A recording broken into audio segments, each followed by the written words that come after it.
बिस्मिल्लाहिर्रहमानिर्रहीम। अस्सलाम वालेकुम। आज का हमारा टॉपिक है रैंडम वेरिएबल्स। प्रोबेबिलिटीज हमारे पास आसानी से कैलकुलेट हो सकती है, मगर प्रोबेबिलिटीज को कैलकुलेट करने के लिए हमारे पास quantification of the outcomes of a random experiment की ज़रूरत होती है। यानी हमारे पास प्रोबेबिलिटी उसी टाइम हम कैलकुलेट कर सकते हैं कि हम जो हमारे पास जो सैंपल स्पेस होते हैं उसको हम न्यूमेरिकल फॉर्म में एक्सप्रेस कर लें। यानी हमारे पास for calculation of probabilities we need quantification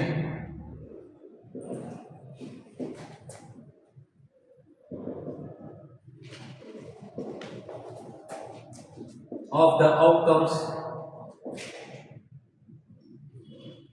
of a random experiment।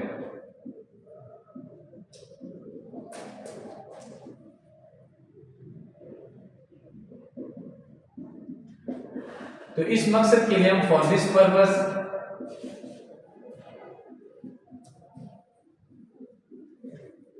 this purpose we express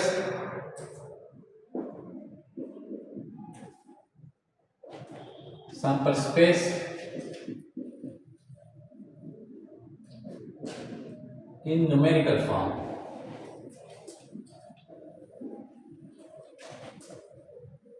according to a characteristic of interest। तो इस मकसद के लिए हम ये करते हैं कि हमारे पास जो सैंपल स्पेस होते हैं उसको हम न्यूमेरिकल फॉर्म में एक्सप्रेस कर लेते हैं। ये समझाने के लिए मैं फॉर एग्जांपल हम दो क्वाड को टॉस करते हैं। हमारे पास ये देखें फॉर एग्जांपल तो हमारे पास सैंपल स्पेस इस तरह बनेगा कि या दोनों पे हेड आएंगे, फर्स्ट पे हेड सेकंड पे टेल, या फर्स्ट पे टेल सेकंड पे हेड, या दोनों पे टेल। यानी हमारे पास ये पॉसिबल आउटकम्स हैं, यही आ सकते हैं, इसके अलावा कोई नहीं। और इसके बाद अगर हम हेड में इंटरेस्टेड हैं, फॉर एग्जांपल हमारे पास जो कैरेक्टरिस्टिक ऑफ इंटरेस्ट जो है वो हेड्स है, नंबर ऑफ हेड्स। तो हम x denote number of heads, number of heads. तो हमारे पास अगर x नंबर ऑफ हेड्स को डिनोट करते हैं तो हमारे पास x की जो वैल्यूज हैं वो हमारे पास ये देखिए जीरो हेड वाले भी आएंगे, ये देखो ये दोनों टेल्स हैं तो इसमें जीरो हेड वाले भी आएंगे, या हमारे पास वन हेड वाली है एच टी और टी एच जो है ये वन हेड वाले हैं, और हमारे पास हेड ये दो हेड वाले हैं। यही हमारे पास ये देखें ये जीरो और वन और टू ये हमारे पास रैंडम वेरिएबल कहलाते हैं। हमने क्या किया, हमने ये किया कि हमारे पास जो सैंपल स्पेस है उसको न्यूमेरिकल फॉर्म में एक्सप्रेस कर दिया, और ये जो हमारे पास ये जो वैल्यूज आई है ये हमारे पास रैंडम वेरिएबल है। अब हमारे पास रैंडम वेरिएबल जो है वो दो किस्म के हो सकते हैं, डिस्क्रीट भी हो सकते हैं, कंटिन्यूस भी हो सकते हैं। आज के लेक्चर में हम इस तरह करेंगे कि डिस्क्रीट प्रोबेबिलिटी डिस्ट्रीब्यूशन को डिटेल से डिस्कस करेंगे। अच्छा, अब हम डिस्कस करेंगे discrete probability distribution. Probability distribution ये डिस्क्रीट केस में हम डिस्कस करेंगे। हमारे पास जब डिस्क्रीट रैंडम वेरिएबल होंगे तो हमारे पास प्रोबेबिलिटी डिस्ट्रीब्यूशन डिफाइन इस तरह होगी कि if all the possible values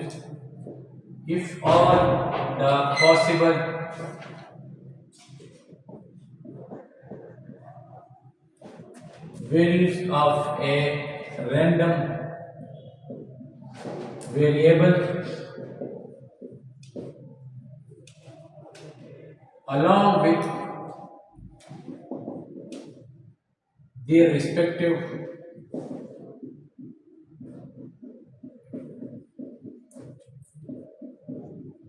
probabilities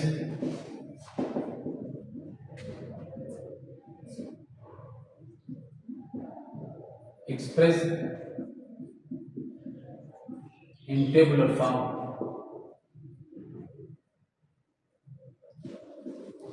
और साथ ही में हमारे पास एक और इस पे कंडीशन लगेगी कि एंड सम ऑफ प्रोबेबिलिटीज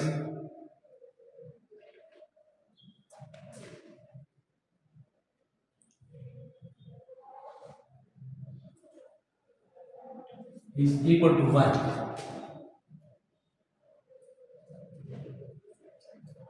ये देख लें, if all the possible values of a random variable along with their respective probabilities expressed in tabular form and sum of probabilities is equal to 1, तो ये हमारे पास प्रोबेबिलिटी डिस्ट्रीब्यूशन होगा। इसके ये देख लें, फॉर एग्जांपल हमारे पास x एक रैंडम वेरिएबल है और इसकी पॉसिबल वैल्यूज है x1, x2 and so on up to xn, और हर एक हमारे पास रिस्पेक्टिव प्रोबेबिलिटी यानी probability of x1, probability of x2, इसी तरह प्रोबेबिलिटी ऑफ xn। तो ये हमारे पास ये टेबल उस केस में हमारे पास प्रोबेबिलिटी डिस्ट्रीब्यूशन कहलाएगा जब इसका टोटल जो है वो हमारे पास 1 आ जाएगा। तो प्रोबेबिलिटी डिस्ट्रीब्यूशन के लिए हमारे पास दो अहम प्रॉपर्टीज है। एक ये कि ये इंडिविजुअल ये जो है ये भी प्रोबेबिलिटीज होंगी या प्रोबेबिलिटीज जो डेफिनेशन है वो फॉलो करेंगे हमारे पास, यानी प्रोबेबिलिटी ऑफ एक्स है ये हमारे पास 0 और 1 के दरमियान में आएगी, यानी ये प्रॉपर प्रोबेबिलिटीज होंगी। और दूसरी कंडीशन हमारे पास प्रोबेबिलिटी डिस्ट्रीब्यूशन के लिए ये है कि इनका जो टोटल है वो हमारे पास लाजमी तौर पर 1 आएगा। अगर 1 नहीं आएगा तो ये हमारे पास प्रोबेबिलिटी डिस्ट्रीब्यूशन नहीं होगा। प्रोबेबिलिटी डिस्ट्रीब्यूशन को मजीद समझने के लिए मैंने एक आसान सी दो एग्जांपल्स बोर्ड पे लिख दिए हैं। ये देखें, if a quad toss twice, एक क्वाड है उसको हमने ट्वाइस 2 दफा टॉस किया, find the probability distribution of number of heads, यानी नंबर ऑफ हेड्स। इस केस में हमारे पास जो कैरेक्टरिस्टिक ऑफ ए ट्रस्ट है वो नंबर ऑफ हेड्स है। तो सबसे पहले मैं इफ अ क्वाड टॉस 2 दफा क्वाड टॉस होता है तो सबसे पहले मैं सैंपल स्पेस बनाऊंगा, या दोनों पे हेड आएगा, फर्स्ट पे हेड सेकंड पे टेल, या फर्स्ट पे टेल सेकंड पे हेड, या दोनों पे टेल आ सकते हैं। ये हमारे पास, और हमारे पास जो इंटरेस्ट है वो नंबर ऑफ हेड्स में, उसको मैं नाम दे तो x। Let x denote number of heads. तो ये देखें x की वैल्यू क्या हो सकती है, x की वैल्यू हो सकती है 0 हेड वाले भी हैं, 1 हेड वाले भी हैं और 2 हेड वाले भी हैं। तो हमारे पास जब हम इसको टेबुलर फॉर्म में लिखते हैं कि हर एक जो हमारे पास जो possible values of random variables हैं 0, 1, 2 और probability of each random variable.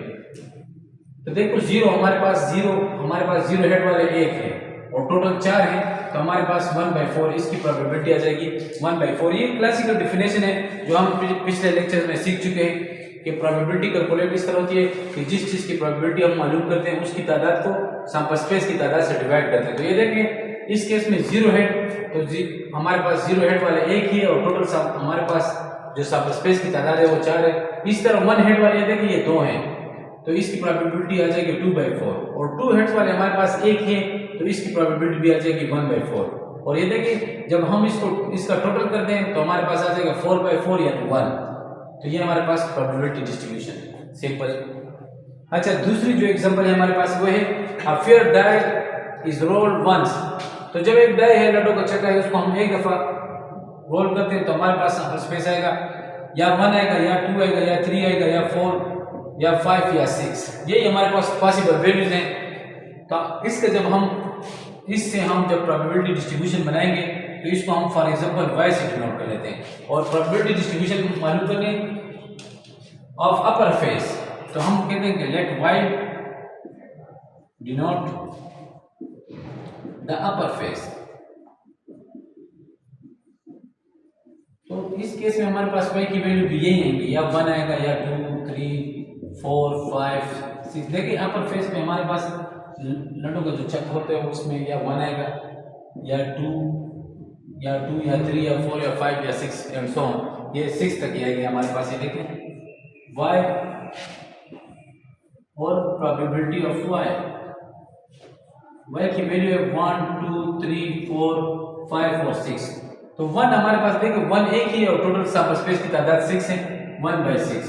इसी तरह 2 भी एक ही है और तादाद हमारे पास 6 है तो 1/6। इस तरह तमाम की 1/6 ही आएगा 1/6। और जब हम इसका टोटल करते हैं तो हमारे पास 6/6 यानी ये 1 आ जाएगा।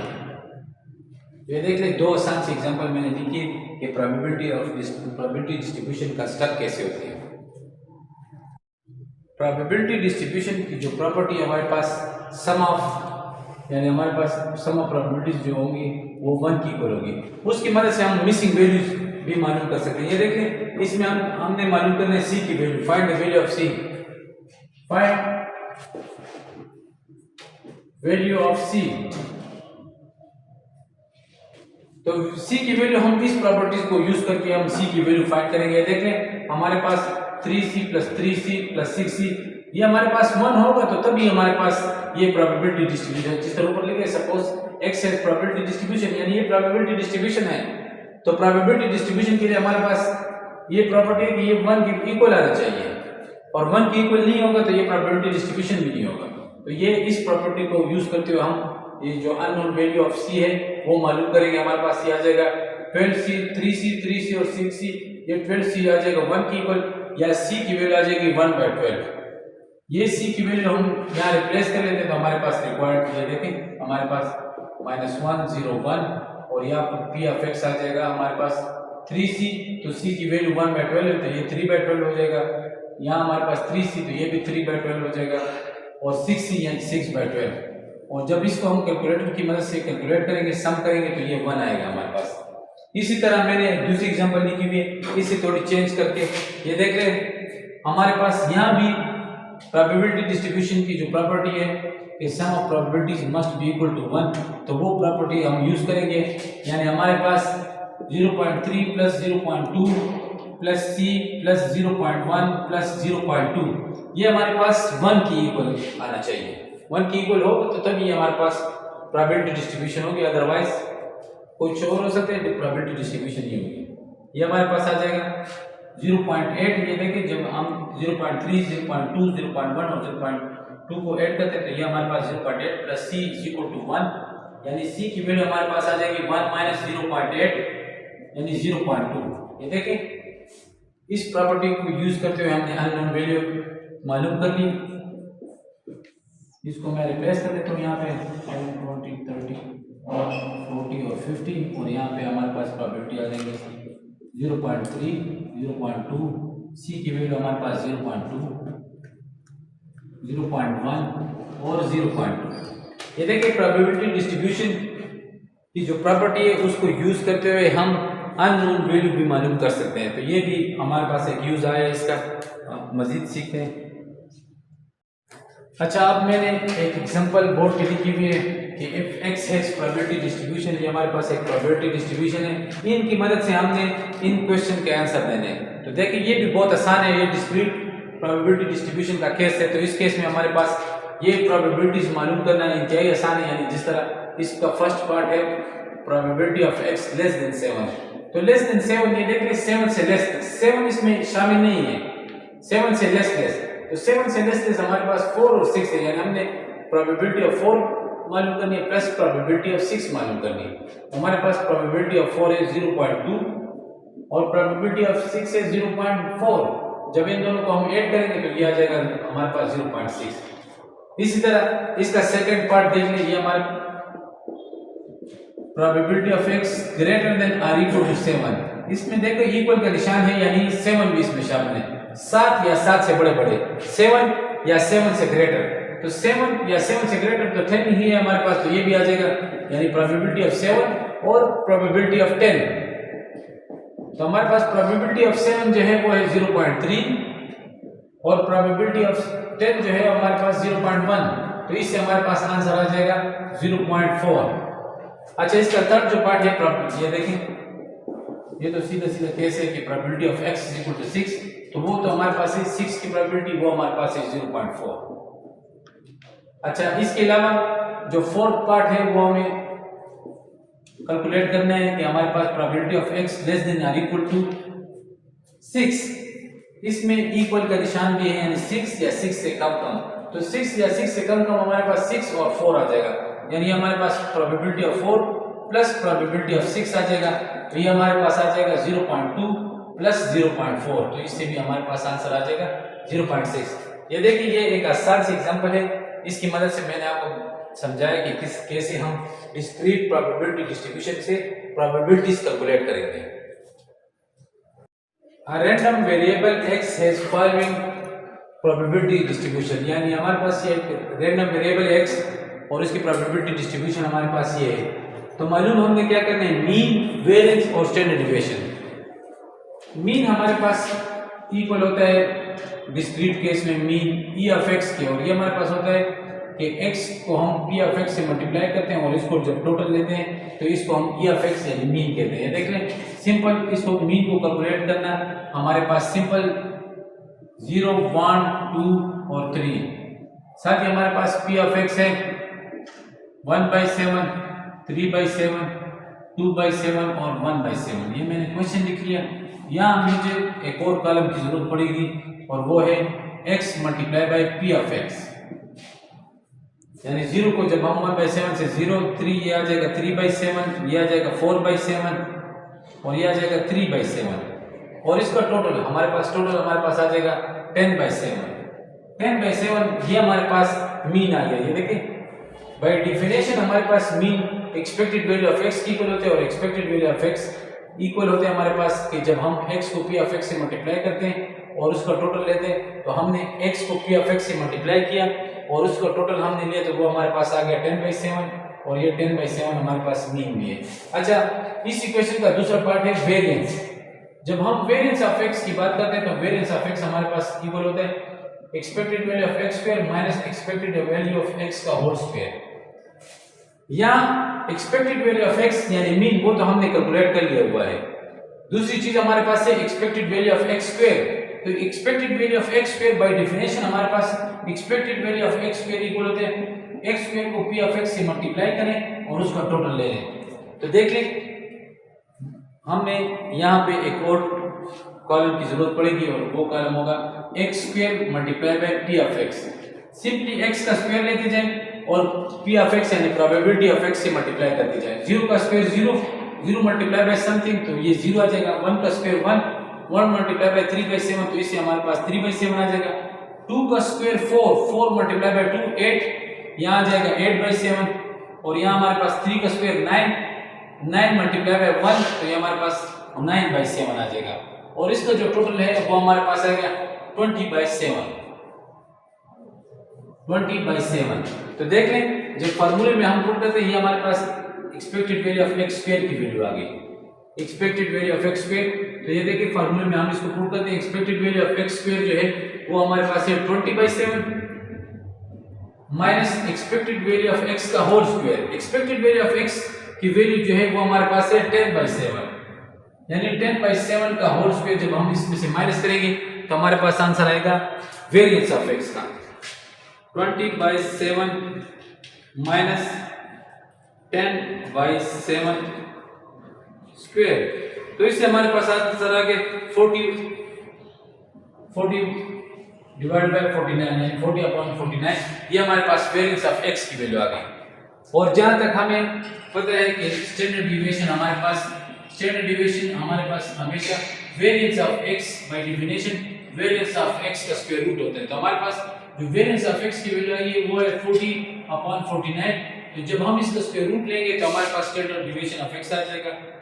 तो इससे हमारे पास आंसर आ जाएगा 0.9035। ये देखिए, हमारे पास एक क्वेश्चन मैंने बोर्ड पे लिखा हुआ था कि हमारे पास एक रैंडम वेरिएबल है x, उसकी प्रोबेबिलिटी डिस्ट्रीब्यूशन है, उसका मीन और वेरिएंस हम कैसे मालूम करेंगे? मीन, वेरिएंस और साथ ही में स्टैंडर्ड डिविएशन। मीन हमारे पास by definition expected value of x की इक्वल होता है और एक्सपेक्टेड वैल्यू ऑफ x हमारे पास x को जब हम p ऑफ x से मल्टीप्लाई करते हैं उसका टोटल लेते हैं तो ये हमारे पास मीन आ जाता है। तो ये देखिए, हमने एक कॉलम बनाया इसके लिए x को p ऑफ x से मल्टीप्लाई किया और उसका हमने टोटल लिया तो वो हमारे पास एक्सपेक्टेड वैल्यू ऑफ x यानी कि मीन की वैल्यू आ गई। उसी तरह हमारे पास वेरिएंस ऑफ x का फार्मूला हमारे पास एक्सपेक्टेड वैल्यू ऑफ x का whole square minus expected value of x का whole square. Expected value of x square and expected value of x का होल स्क्वायर। तो यहाँ एक्सपेक्टेड वैल्यू ऑफ x यानी mean वो हमने कैलकुलेट किया हुआ है और हमारे पास expected value of x square, तो इसके लिए मजीद एक और कॉलम की जरूरत थी तो हमने वो कॉलम कैलकुलेट किया यानी x स्क्वायर को p ऑफ x से मल्टीप्लाई किया और इसका जो टोटल किया। x स्क्वायर 0 का स्क्वायर लिया और p ऑफ x से मल्टीप्लाई किया, इस तरह 1 का स्क्वायर, तो इससे हमारे पास expected value of x square क्या आ गई। इसको हमने फार्मूले में पुट किया यानी expected value of x square 20 divided by 7 minus expected value of x का होल स्क्वायर। तो इस केस में हमारे पास एक्सपेक्टेड ये हमारे पास 10/7 था, इसको मैंने कैलकुलेटर से कैलकुलेट किया तो हमारे पास आ गया आंसर 40 डिवाइडेड बाय 49। हमने स्टैंडर्ड डिविएशन भी मालूम करना है। स्टैंडर्ड डिविएशन तो हमने पिछले लेक्चर में सीख चुके हैं कि स्टैंडर्ड डिविएशन हमारे पास स्क्वायर रूट होता है वेरिएंस का। तो वेरिएंस ऑफ एक्स का जब हमने स्क्वायर रूट लिया, वेरिएंस का आंसर हमारे पास ये है, इसी का हमने स्क्वायर रूट लिया, तो इस तरह हमारे पास ये स्टैंडर्ड डिविएशन आ गया। उम्मीद है आज का लेक्चर आपको पसंद आएगा। शुक्रिया।